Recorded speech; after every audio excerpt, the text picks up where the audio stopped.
Vitamin D के बारे में बहुत बात होती रहती है, न्यूज़ में भी आता रहता है और ज़्यादातर लोग विटामिन डी खा ही लेते हैं। बट कुछ चीज़ें हैं जो हम मिस कर जाते हैं और विटामिन डी के डेफिशिएंसी को वो दर्शाता है। और बहुत बार ऐसा होता है कि हम अच्छी धूप ले रहे हैं, अच्छा खाना खा रहे हैं, उसके बाद भी विटामिन डी नहीं हो रहा सही। तो हम सिर्फ हम सिम्टम्स की बात करेंगे। सिम्टम्स में फर्स्ट इज़ दैट सबसे ज़्यादा थकान रहेगी। थकान ऐसी कि आपको मन नहीं करेगा जैसे बेड से उठना है। अब इस तरीके के दो कारण होते हैं कि आपका हीमोग्लोबिन कम है तो भी आपको बेड से उठने का मन नहीं करेगा, या फिर second is depression.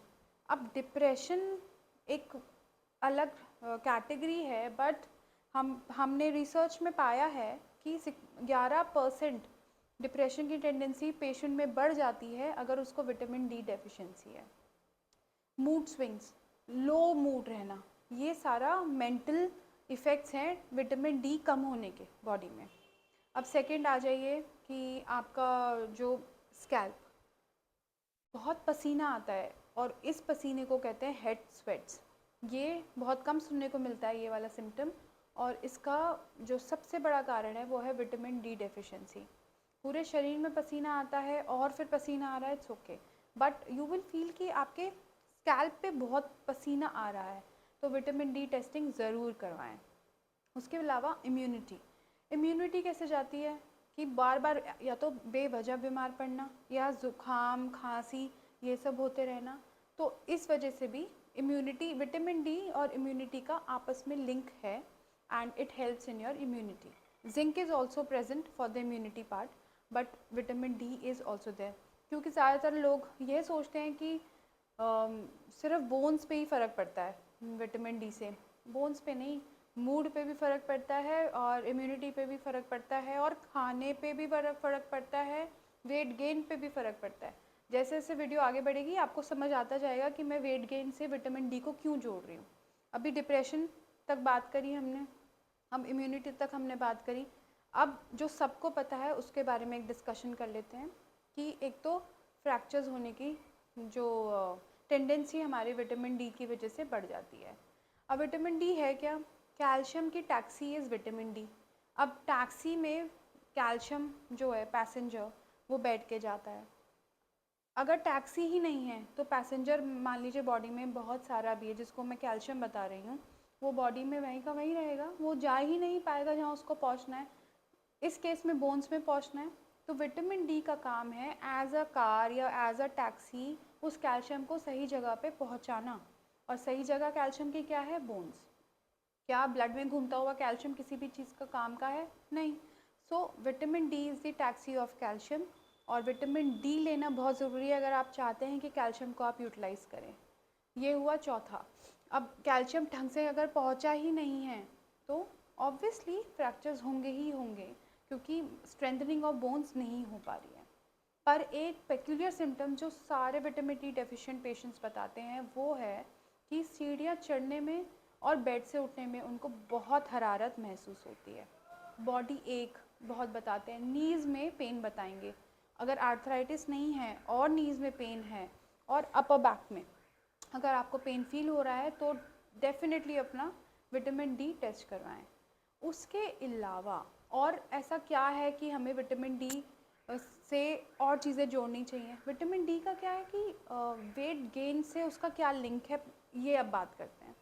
Vitamin D एक हंगर कंट्रोल हार्मोन होता है लेप्टिन, उसके लिए रिस्पॉन्सिबल है।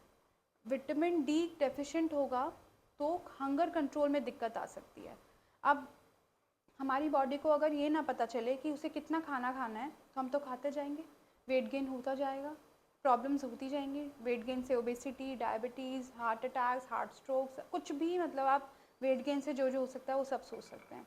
अब इसी के लिए नेचर ने, प्रकृति ने लेप्टिन बनाया था कि बॉडी को ये पता चल जाए कि इसके बाद मुझे नहीं खाना है, एंड दैट्स हाउ कंट्रोल होता रहता है खाना।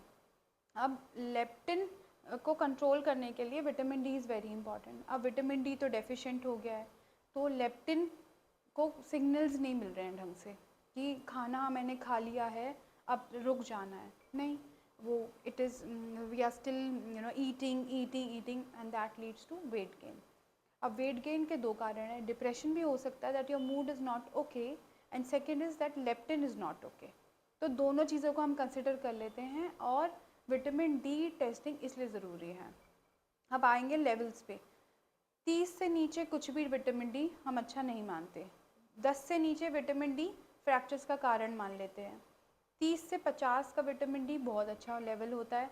50 से 70 काफ़ी अच्छा लेवल होता है, पर सप्लीमेंट्स के बाद देखा जाता है। और अगर 80 से 100 के बीच में पहुंच गया है, तो अगर आप सप्लीमेंट्स ले रहे हैं तो उन्हें रोकने के लिए एक इंडिकेशन है। मोर देन 100 है तो आप हाइपर विटामिनोसिस डी हो गया है। हाइपर विटामिनोसिस डी ज़्यादातर ओवर सप्लीमेंटेशन की वजह से होता है, और इसका कारण कि आपका विटामिन डी मान लीजिए 20 था, 22 था, लगातार आपने ले लिया, या फिर हफ्ते में एक बार लेना चाहिए तो आपने ज़्यादा ले लिया ये सोच के कि अच्छे से हो जाएगा, and then you didn't stop, and वो 100 के ऊपर चला गया। 100 के ऊपर हाइपर विटामिनोसिस हो गया, मतलब विटामिन की टॉक्सिसिटी हो गई। अब वो टॉक्सिसिटी क्या कर रही है, वो भी बोन्स को नुकसान पहुंचा रही है, वो भी फ्रैक्चर्स कर रही है, क्योंकि vitamin D fat soluble vitamin है, तो यूरिन में नहीं निकलता है, उसको फैट में डिपॉजिट हो जाता है। एंड फैट सेल्स आपको मालूम है कि उनका लाइफ बहुत लंबा है, अगर नहीं होता तो वेट एक इशू नहीं होता हमारे समाज में।